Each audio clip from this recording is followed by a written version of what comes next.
Hi friends, welcome back to Mazhathulli creations. ഈ channel നിങ്ങൾ ആദ്യമായിട്ടാണ് കാണുന്നതെങ്കിൽ സബ്സ്ക്രൈബ് ചെയ്യാൻ മറക്കല്ലേ. ഡോക്ടർ സന്ധ്യയെ വിളിക്കുകയാണ് അർച്ചന, നന്ദൻ അവിടെ ഉണ്ടോ എന്ന് അറിയാൻ വേണ്ടിയിട്ട്. എന്നാൽ അവിടെ വിളിച്ചപ്പോൾ നന്ദൻ അവിടെ ഇല്ല എന്നാണ് സന്ധ്യ പറയുന്നത്. ആദ്യമൊന്നും സന്ധ്യ അങ്ങനെ പറഞ്ഞപ്പോൾ അർച്ചന വിശ്വസിച്ചിരുന്നില്ല. പിന്നീട് വിശ്വസിക്കുകയും അവിടെ നന്ദേട്ടൻ വരികയാണെങ്കിൽ ഇങ്ങോട്ട് വരാൻ പറയുകയും ചെയ്യണമെന്നും പറയുന്നുണ്ട്. ഒരു അപേക്ഷയായിട്ട് തന്നെ പറയുന്നുണ്ട്. ഞാൻ ശ്രമിക്കാമെന്ന് സന്ധ്യ പറയുന്നു.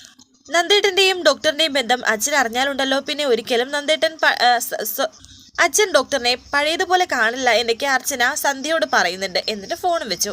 വിഷമത്തോടെ ഓരോ കാര്യങ്ങൾ ആലോചിച്ച് നിൽക്കുകയാണ് അർച്ചന നന്ദനെ വിളിച്ചുകൊണ്ടിരിക്കുന്നത് സേതുമാധവൻ തൊട്ടരികിലിരുന്ന് കാണുകയാണ്. ആ സമയത്താണ് അവന്തിക അവിടേക്ക് വരുന്നത്. ബെല്ലടിക്കുന്നുണ്ട്, പക്ഷേ എടുക്കുന്നില്ല എന്ന് അർച്ചന പറയുമ്പോൾ അവന്തിക പറയുന്നുണ്ട്, മനഃപൂർവ്വം എടുക്കാത്തതായിരിക്കും, നന്ദേട്ടൻ വരുമെന്ന് എനിക്ക് തോന്നുന്നില്ല. സമയം ഇത്രയായില്ലേ എന്ന് അവന്തിക പറയുമ്പോൾ സേതു പറയുന്നു, നമുക്ക് കുറച്ചു നേരം കൂടി കാത്തിരിക്കാം. സച്ചിയും സന്ദീപും എവിടെയെന്ന് ചോദിക്കുന്നു. അവര് മുറിയിലുണ്ട്, നന്ദേട്ടൻ വരുമ്പോൾ വരാമെന്ന് പറഞ്ഞിരിക്കുകയാണെന്ന് ആതിര പറയുന്നു. വീണ്ടും അർച്ചന വിളിച്ചു നോക്കുന്നു. എന്നാൽ പിന്നീട് അർച്ചന വിളിച്ചപ്പോൾ സ്വിച്ച് ഓഫ് എന്നാണ് പറയുന്നത്. ഇത് കേട്ട് അവന്തിക പറയുന്നു, നന്ദേട്ടൻ മനഃപൂർവ്വം സ്വിച്ച് ഓഫ് ചെയ്തതായിരിക്കും.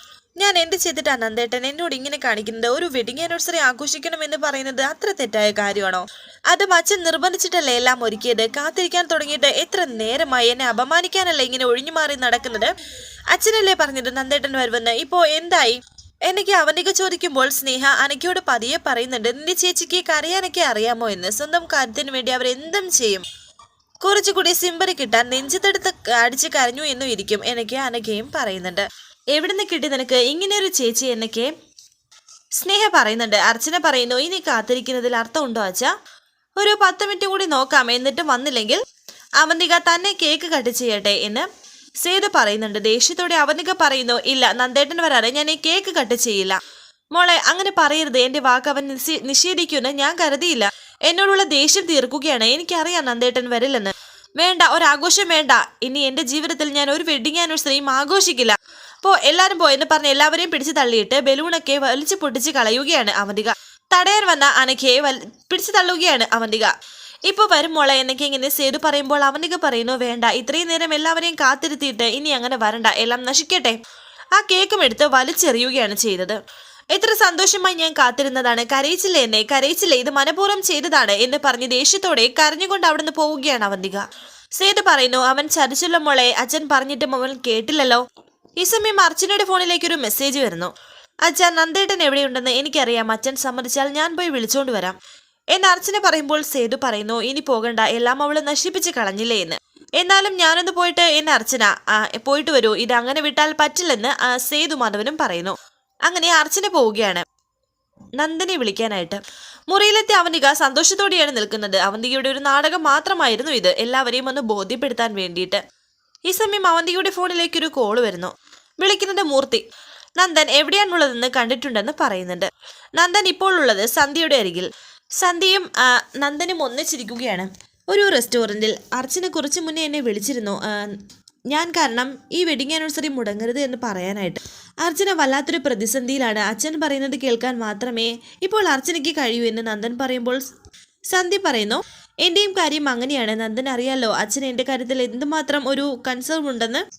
അപ്പോൾ എൻ്റെ ഭാഗത്തുനിന്ന് ഇങ്ങനെയൊരു നീക്കം ഉണ്ടായാൽ അച്ഛൻ ഒരിക്കലും സഹിക്കാൻ കഴിയില്ല.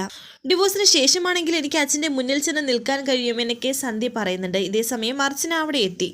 അർച്ചന അവിടെ ചെന്നപ്പോൾ രണ്ടുപേരും കൂടി അവിടെ ഇരിക്കുന്നതാണ് കാണുന്നത്. അവർ കാണാതെ മറ്റൊരു ചെയറിലിരിക്കുകയാണ് അർച്ചന. ഇതേ സമയം ഒരു പർദ്ദ ധരിച്ച് അവന്തികയും അവിടെ എത്തി. മുഖം മറച്ചിട്ടാണ് വരുന്നത്. അവന്തികയും ആ കാഴ്ച കാണുന്നു. അത് ശരി, ഇവിടെ ബർത്ത്ഡേ ആഘോഷമാണല്ലേ, എല്ലാം ഞാൻ ശരിയാക്കി തരുന്നുണ്ട് എന്ന് അവന്തിക പറയുന്നു. ഒരു വിഷ് നേരുകയാണ് നന്ദൻ സന്ധ്യയ്ക്ക്. ഇത് കേട്ട് സന്ധ്യ പറയുന്നു, താങ്ക് യു നന്ദ, എൻ്റെ ലൈഫിൽ ഞാൻ ഒരുപാട് ആഗ്രഹിച്ചതാണ് ഇങ്ങനെ ഒരു ദിവസം. ഈ ദിവസം ഞാൻ മറക്കില്ല എൻ്റെ മരണം വരെ. അങ്ങനെ ഇപ്പോൾ സന്ധ്യ കേക്ക് മുറിക്കുന്നു. കേക്ക് കട്ട് ചെയ്ത് പരസ്പരം കൊടുക്കുകയാണ്. ഇതെല്ലാം അവന്തികയും അർച്ചനയും കാണുന്നുണ്ട്. വെഡിങ് ആനിവേഴ്സറി ആഘോഷിക്കാതെ എൻ്റെ ബർത്ത്ഡേ ആഘോഷിക്കാൻ വന്നാൽ ഈ കാര്യം നെല്ലിശ്ശേരിയിൽ അറിയില്ലേ, അറിഞ്ഞാൽ കുഴപ്പമില്ലേ എന്നൊക്കെ ഇങ്ങനെ ചോദിക്കുന്നുണ്ട് സന്ധ്യ. ഇത് കേട്ട് നന്ദൻ പറയുന്നു, അതൊന്നും ഞാൻ കാര്യമാക്കുന്നില്ല. ഇനി എൻ്റെ ഇഷ്ടത്തിനനുസരിച്ചാണ് എൻ്റെ ലൈഫ്. നന്ദനില്ലാതെ എനിക്ക് മറ്റൊരു ജീവിതമില്ല. അവന്തിക നന്ദനെ വിട്ട് പോകുന്നത് വരെ ഞാൻ കാത്തിരിക്കും, അത് ഇനി എത്ര വർഷം എടുത്താലും എന്നെ സന്ധ്യ പറയുമ്പോൾ അവന്തിക വിചാരിക്കുന്നു, നിന്നെ ഞാൻ കാത്തിരുത്താൻ മതി, നിങ്ങൾ രണ്ടുപേരെയും ഞാൻ ഒരുമിച്ച് തീർക്കും. അതിന് ഇനിയധികം താമസമില്ല. കാര്യങ്ങൾ കുഴപ്പത്തിലേക്കാണല്ലോ പോകുന്നത്. ഇവർക്ക് രണ്ടുപേർക്കും പരസ്പരം പിരിയാൻ കഴിയുന്നില്ലെങ്കിൽ ഇനി എന്ത് ചെയ്യും? ഇതിൽ നിന്ന് ഇനി രണ്ടുപേരും പിന്നോട്ട് പോകുമെന്ന് തോന്നുന്നില്ല. അച്ഛൻ ഇത് അറിഞ്ഞാൽ എന്തൊക്കെ സംഭവിക്കും? ഇവിടെ നിന്ന് ഞാൻ എങ്ങനെ നന്ദേട്ടനെ വിളിച്ചോണ്ട് പോകും എന്ന് അർച്ചന ഇങ്ങനെ മനസ്സിൽ വിചാരിക്കുമ്പോൾ നന്ദൻ സന്ധ്യയോട് പറയുന്നു, ഇന്നത്തെ ദിവസം ഒരു പ്രശ്നമുണ്ടാകാൻ വേണ്ടി തന്നെയാണ് തൻ്റെ കൂടെ ഞാൻ ഇവിടെ വന്നത്. പിന്നെ ആരോടും ഒന്നും പറയേണ്ട കാര്യമില്ലല്ലോ. പ്രശ്നമായാൽ നേരെ ഡിവോഴ്സിലേക്ക് പോകാം. ഞാൻ തനിക്കൊരു ഗിഫ്റ്റ് കൊണ്ടുവന്നിട്ടുണ്ടെന്നും പറയുന്നു. ഗിഫ്റ്റ് ഒരു താലിമാലയാണ്. ഇനി മുഹൂർത്തമൊന്നും നോക്കാതെ തനിക്ക് ഇഷ്ടപ്പെട്ട ഒരു ക്ഷേത്രത്തിൽ വെച്ച് ഞാൻ ഈ താലിമാല തന്നെ അണിയിക്കുമെന്നും നന്ദൻ പറയുന്നു. ഇത് കേട്ട് സന്തോഷത്തോടെ ഇരിക്കുകയാണ് സന്ധ്യ. ഇഷ്ടപ്പെട്ടവനെ ചോദിക്കുമ്പോൾ ഇഷ്ടപ്പെട്ടു എന്ന് സന്ധ്യ പറയുന്നുണ്ട്. അർച്ചന വിചാരിക്കുന്നു, അപ്പോൾ അവനിക്ക് എടുത്തിയ നന്ദേട്ടൻ ഡിവോഴ്സ് ചെയ്യുമെന്നുള്ള കാര്യം ഉറപ്പായി. അവിടെ നടക്കുന്നത് വലിയൊരു ദുരന്തമായിരിക്കും. ഇനി ഇവിടെ ഇരിക്കേണ്ട, എല്ലാവരും കാണുന്നതിന് മുമ്പ് പോകാം. അവനിക്ക് ഇപ്പോൾ നന്ദനെ ഫോൺ ചെയ്യുന്നു. അവനിക്ക് ഇപ്പോൾ നന്ദന്റെ അരികിലേക്ക് വന്നു. എന്നിട്ട് ആ മുഖം മൂടി മാറ്റുകയും സന്ധ്യയുടെ കരണത്തിട്ട് ഒന്ന് പൊട്ടിക്കുകയും ചെയ്തു. അവനിക്ക് എന്ന് പറഞ്ഞ് നന്ദൻ എഴുന്നേൽക്കുമ്പോൾ മിണ്ടിപ്പോകരുത്. നിങ്ങൾ പറഞ്ഞതൊക്കെ ഞാൻ കേട്ടു. ഇത് പുതിയ താലിമാലയോ ഇവളുടെ കഴുത്തിൽ അണിയിക്കാനാണോ? അപ്പോൾ എൻ്റെ കഴുത്തിൽ കിടക്കുന്ന താലിമാല ഞാൻ എന്ത് ചെയ്യണം? രണ്ടുപേരും അതും കൂടി ഒന്ന് പറഞ്ഞതാ.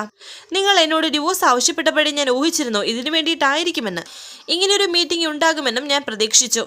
വെഡിങ് ആനിവേഴ്സറിക്ക് നിങ്ങൾ വരാതിരുന്നതും ഇതിനു വേണ്ടിയിട്ടാണെന്ന് എനിക്ക് നന്നായിട്ട് അറിയാമായിരുന്നു. പക്ഷേ ഇരുന്നും കണ്ട് നീ സന്തോഷിക്കേണ്ട. ഇയാളുടെ കൂടെ ജീവിക്കാൻ നിനക്ക് വിധിയില്ല. ഇപ്പോൾ ഞാനാണ് ഇയാളുടെ ഭാര്യ.